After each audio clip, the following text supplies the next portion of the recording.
All right, welcome. We are the Game Reactionists. I'm Mershak, And I'm Spectre. and we're here live at the Midwest Gaming Classic, and we're just gonna kind of show off some of the stuff that we bought today and talk about what we were on the hunt for specifically.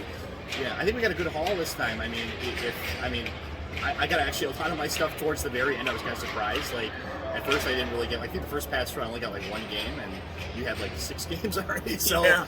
at first I'm like, I guess I'm not really walking home with much, but it's worth doing a couple of passes through these like vendor halls because you'll see things you just will totally miss. You know, people will be in the way, so you do want to do a couple passes on it. So I think we both got pretty good hauls, but do you want to start us off with what we Sure. got? So what I've been collecting so far is I've been in a survival horror kick, so I've been looking for a lot of classic Resident Evil as well as Silent Hill games, two of my favorite survival horror series, and really the only two worth mentioning, honestly. I mean, there are other good survival horror games, but I think they're the most popular and iconic. You know, there's definitely a lot more worth mentioning, but I mean, yeah. And I was able to complete my Resident Evil GameCube set, so I'm very happy about that. So, Yeah, you had a good day. Yeah. So for starters, I've got Resident Evil Zero here.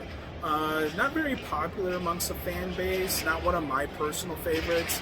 They introduced pretty unique mechanics. With Don't you switch off characters in it? Yeah. Yep, you switch off between Rebecca and, gosh, I'm drawing a blank now. I can't remember the See in the guy's back of the name. box. Let me see here. Billy Chambers, or not Billy Chambers, but Billy was his name. And Billy is his name. It just came back to me. So you switched off between each character. Instead of an item box, you dropped your items off if you didn't need them. There's a particular section with the hook shot where that's kind of like, really wish I had an item box. Nonetheless, okay enough Resident Evil game. It's the prequel to the very first game. I do recommend it if you're a fan of the series. So you got that. Yep. Do you want to, I guess we can switch off here a little bit. So I'll do one more just because I have. Go ahead. Yeah, you another have a one. little bit more. Yeah. Yep. And then, of course, we got Resident Evil 1 on GameCube. So this is the first Resident Evil remake. We did a playthrough of this with Jill and Chris. Best video game remake, in my opinion. They took what was good about the original and made it better. They added content, gave it a beautiful polish. The game still holds very well over 20 years later. So, highly recommend for anybody that's a fan of the series or a fan of survival horror in general. All right. So as you can probably tell, a lot of N64, all N64, really was kind of the primary thing I was looking for. Was looking for PC games too, but you really can't expect to find those in the wild anymore. There's not really a culture of like PC used games anymore. You see a few here and there, but they're usually in really crappy condition. So, but I got a pretty good haul here of stuff. So. First one here is a game I was surprised I didn't have, but my list says I don't have it. Dr. Mario. Classic game. I played this a lot on the original Game Boy. That's where I really fell in love with this game. Good version of it here. I think I rented it a couple times back in the day. I just never got around to buying it. So I got that one. I'll do another one here. We'll switch back off then. Classic game here. Duke Nukem 64. When you think of this game, you usually think of the PC version, but pretty solid version of it here. I remember it had like all the the voice acting and sound effects in it. I know it was like a little censored, I believe, to some extent compared to the PC version because it's Nintendo. Yeah. But a pretty solid version of it. There actually was another Duke Nukem game on 64, Zero Hour or something like that. I have that one too already. That was like an exclusive one to 64, I believe. So pick that one up at a pretty good price as well too. Okay. My next one, Resident Evil 2 on the GameCube. One of my favorite Resident Evils. It's definitely considered one of the best amongst the community, and I would say rightfully so. It had dual campaigns with Leon and Claire, and it was part of the Nintendo effort to get strong third-party support on the GameCube. Pretty much every Resident Evil game at that time was available on the GameCube. So you had Resident Evil 0 and Resident Evil 1 Remake, which were exclusive to the GameCube for a while, and then you had the ports of the other Resident Evil games. So highly recommend, fantastic game. There was a remake of it. The remake was good. Some cut content, which kind of rubs me wrong personally, but overall I still enjoyed the remake. Highly recommend playing the original and playing the remake as well. It is kind of amazing. GameCube and Nintendo really became like the home of Resident Evil for that generation for a while. I think Resident Evil 0 was never actually ported over to PS2. I think it was actually still exclusive to GameCube until a later time. And like, it was re-released for different systems later on. Yes. But yeah, I mean, Resident Evil 4, of course, was exclusive to GameCube for a while. We had all these games for it. I mean, it really was the hub of, it kind of took it away from PlayStation. It really was the hub of Resident Evil for that generation. Yeah. So a couple more of mine here. Another game I can't believe I didn't have. So Mario Tennis. I loved this game as a kid. I probably owned this as a kid, and I must have just gotten rid of it at some point.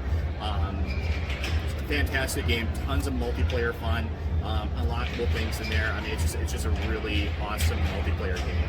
And I like tennis just in general too. So this is a really cool game in itself as well too. Those Mario sports games in general, I've always found Really myself good. having fun. I Golf, remember soccer, strikers, exactly. the baseball game, but yeah, I mean, tennis in particular really good. I believe that's actually the introduction of, if I'm not mistaken, of Waluigi as well too. That's the first time I actually seen it. Okay, very cool. What you got? You got more? Okay, so next in the GameCube line, we've got Resident Evil 3 Nemesis. Very, very popular game. A little bit more action-oriented than the previous games in the series. You had Nemesis, which was your first major stalker. You had Mr. X in Resident Evil 2 originally, but he only stalked you throughout Leon's campaign. I do not believe Mr. X was in Claire's campaign in the original game. Of course, Mr. X was in Resident Evil 2 Remake for both campaigns. But Nemesis was really cool because it introduced a mechanic where you could either stay and fight Nemesis, and if you fought him and succeeded, he would drop you specific gun upgrades or other item upgrades, or you could run away. And this game, if I'm not mistaken, in terms of the Resident Evil games, 6 different endings that you could find in Nemesis, so it had a very high replay value in terms of seeing what the other endings could be. Very, very near and dear to myself. It is a favorite of mine. It's still kind of relevant today because the remake was disappointing. Remake was extremely disappointing. The Nemesis encounters in the remake were very scripted, whereas in the original, you truly didn't know when he would appear. He could smash through a wall or a window unexpectedly, and then you had to decide what you wanted to do there. If you had the resources to fight him, great. If not, you were running your ass off, so to speak, to just stay alive. So, and then I'll do one more here, just because I have. We're pretty even. So why don't you go ahead and Sure, do yeah, another one. I'll do a couple more here. So this one I actually got as part of a deal with the controller here, which we'll get to. Bomberman Hero. I want to say this was the second game that came out. There's 3 Bomberman games released in at least in North America, Nintendo 64.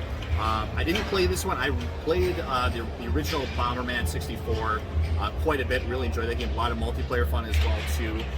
It's tons of fun just to kick bombs at each other in multiplayer. It's a good game. I did not play this one. Saw it in the store plenty of times. I was happy with Bomberman 64, so I didn't really go for this one. But got this as part of the deal. So now I have 2 of the 3 Bomberman games for Nintendo 64 on the North American set at least. Unfortunately, the last game I have to get is Bomberman Second Attack. That game goes for about, complete in box, at least $1,500 to $2,000. Ooh, boy. That is a rare game, very limited print. The funny fact, I have the Japanese version of it. It was like only $20. So there's a lot of those price discrepancies you'll find in 64, especially if you're collecting both Japanese and regular. There's so many price Probably discrepancies. should have just done the Japanese collection, eh? Would've been Yeah, a lot it's cheaper. a cheaper collection, but I want to catch them all, So, yeah. except for the PAL collection, I don't ever see myself getting that. There's only 4 PAL exclusives. I got those already. Otherwise, the collection is very much the same as the North American collection. But I'll do one more right over here. So this one, I must have walked past this 5 times. I didn't even realize it. So a Winnie the Pooh game of all things. This is Tigger's Honey Hunt. Game of the Year edition. Not really. So this is a kids game. There actually is at least a couple kids games for 64. I think there's a couple Elmo's game. There might be one more. Actually, no, there's another Winnie the Pooh game. But this one, I mean, it's not something you would play. This is something you only care about if you're going for a full set like I am. This is not like someone you pick up in a store unless you had a small child at the time of the release. But glad it once again goes to show, do like 3 or 4 rounds throughout a convention, because I missed this one. I probably walked past this like 5 times, and I saw it at the end, and I mean, I got it for an amazing price. I was very shocked how good a price that was. My crown jewel, Code You would probably Veronica find X this one, yeah. on GameCube. Extremely rare. This is the hardest Resident Evil game to find on GameCube, and because of that, it was also rather pricey. But this version was complete, near mint, my personal favorite game of the series of all time. Really hoping that we get a remake of Code Veronica X, because you had dual campaigns once again where you played as Claire and Chris, and this is the first time you see them interact with each other since the previous games. The first game was just Chris, second game was Claire looking for Chris, and now here you kind of get a little family reunion. But fantastic find. Completed my GameCube collection. I do have Resident Evil 4 on Really GameCube. nice condition too. Fantastic condition. I do have Resident Evil 4 on GameCube, but that's already at home. I've already had that. So, but I'm very, very happy that I found this in the wild. So, very, very good. Awesome. So, I'll go next then, I guess, here. Just kind of, I won't finish up. I'll save this for last. Okay. So this one is actually, I was surprised how good of a price this was. Another one I just walked past a couple of times. Very fun game. One of the first games I actually played for 64 as well. So I played inside a buddy of mine. He loved this game. And just a great fighting game. I was really a big fan of the Super Nintendo version of it. And this one is just as good. Really fantastic. Has an arcade release, of course, as well too, that this is based on. Got it for a very, very good price. At first, I thought it was like, oh, okay, this is a pretty standard price, but then you double check your prices. That's another tip there. I looked on eBay. I'm like, wow, okay, I'm getting this as a steal, and it has everything. It has the inserts, good-looking box, good-looking cartridge. I mean, it looks about as good as new as you can get. So, very happy to find that one. Another quick throwaway title here. Once again, just like the Winnie the Pooh game, you really only care about this stuff if you're like collecting the full set. You don't really care about this. This is not a game you hunt down really. But I saw this one out of the corner of my eye. All-Star Tennis. With 64, it's surprising. Like you normally think of sports games as worthless; they just drop so much in value. 64 actually has a lot of sports games that are pretty valuable. Some of them actually go for several $100s. Thankfully, this one did not go for that much. But I found this one completed box. Wish the box was a little bit better, but I mean, it's for collector's sake. It's going to sit on a shelf. I think it's going to be just fine. Moving right along here, Resident Evil 4 on PlayStation 2. So this is the first port of Resident Evil 4 on the other consoles. This one was neat though because you got a little bit of extra content with it. This is where you got Ada's missions with it as well. I think the original GameCube one had Ada's assignment, but this one has separate ways. Okay. Which is the side campaign, which is actually like another couple, like 3 or 4 hours of extra content. Okay. So, did not own this on PS2. I have played through those campaigns through the various re-releases. I thought, for the price, it was a steal. May as well. This helps complete my Resident Evil collection, and very appropriate given that we have Resident Evil 4 Remake out right now. Fantastic remake. We're both having a good time on it. Yeah, really. I will be streaming more of that as soon as I get a chance. I know we both will. Yep. It's fantastic. Yeah, so again, another game I recommend. Not my personal favorite, but still a very solid game. Highly recommend if you're a fan of the series. Highly recommend if you're a fan of survival horror action type games. I'll finish up mine. Okay. So this was the crown jewel of my set. You had your Code Veronica. This is the Extreme Green limited edition N64 controller. Probably one of the rarest controllers, at least one that was available to the mass market. I want to say this was a Toys R Us exclusive at the time. Pretty good condition. The controller itself looks fantastic. Box is a little scuffed up, but I mean, you expect that. It's probably been sitting on shelves here and there. It's fine. I don't plan to actually use the controller. But I mean, really good overall condition. It's hard to find one in box like this. It has the insert for the holder, like the holder for the controller as well too in there as well. So just really cool. Just a really cool looking controller in general. I almost kind of want to use it, but I mean it's too collectible to actually use. So Sure. It will go into the collection. I have plenty of controllers already used anyways. But yeah, this was my probably rarest find by far. Probably the most expensive one I bought, but I did get it as part of a deal with Bomberman and Duke Nukem as well too. So it was I did save some money on that as well too. So very happy to find this. Probably one of the rarest controllers that I'll go for. I don't plan to actually go for every single controller unless I just happen upon it throughout the convention. So really happy to have that. I'll do these at 2 for 1. So we got Silent Hill 3 and Silent Hill 4. So I already own Silent Hill on PlayStation 1 and Silent Hill 2, and I needed these to complete my Silent Hill set. I was a big fan of Silent Hill 3. It was always a close tie between 2 and 3 for me in terms I would of almost quality. say 3 in some ways is better than 2. I'd almost say it's the best game in the series. Okay. It's graphically it's gorgeous. They really pushed the envelope of what the PS2 could do. Yeah. Really enjoyed the story. Really enjoyed the experience of it. And then you got 4. So I mean, yeah. So your site is really complete now in terms of The quality. game's worth owning. I Yeah. mean, 4 is where you really saw the writing on the wall, where it's just like, okay, they're starting to run out of ideas here, and after 4 is really when And that's they when were Team done. Silent really pulled away and dissolved. Essentially, at that point, they gave it to Western teams that fumbled the series quite a bit, and put Silent Hill really into a rut. Ultimately, that it still is into this day. We'll see how the remake goes, but I don't exactly have high hopes for that. Right. So, And then we got a couple of little bonus finds, little knickknacks here. I am a World of Nintendo figurine collector for the Zelda series, so I did find myself a green tunic here. So that helps my World of Nintendo collection. very nice. And then last here is Wind Waker on the GameCube. Now I already own a complete Wind Waker, however, there were different variations of Wind Waker you could find on the GameCube in terms of combo packs. So they had a Wind Waker / Ocarina of Time Master Quest combo pack. I have that complete. I have the Wind Waker standalone case for this bad boy when that gets home.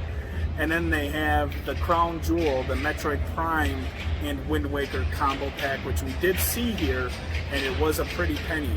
That might be something I'll have to obtain next year. Yeah, like I said, you stick to a budget, and funny story of that one, you were really haggling. I was with really, the guy Like, was really he trying to nickel and dime me over Yeah, this he was one. very firm on the price for that one, but I think he was priced it as though it was a complete game. Yes. It was just the disc, so I think you have to kind of take what you can get at that point, I mean, Exactly. but yeah, so it goes to show, stick to your guns, haggle with people will make deals. We always get deals on this stuff. We both saved a lot of money on these because we just ask for deals. We say, hey, can I get this for, $10 off, $20 off, or if you buy a couple of things especially, they're much more likely to give you a deal. So that's our collection. That's part of our fun here at the Midwest Gaming Classic. We really recommend, if you're able to attend something like this, even the Midwest Gaming Classic itself, do it. You'll have a lot of fun, a lot of things to do.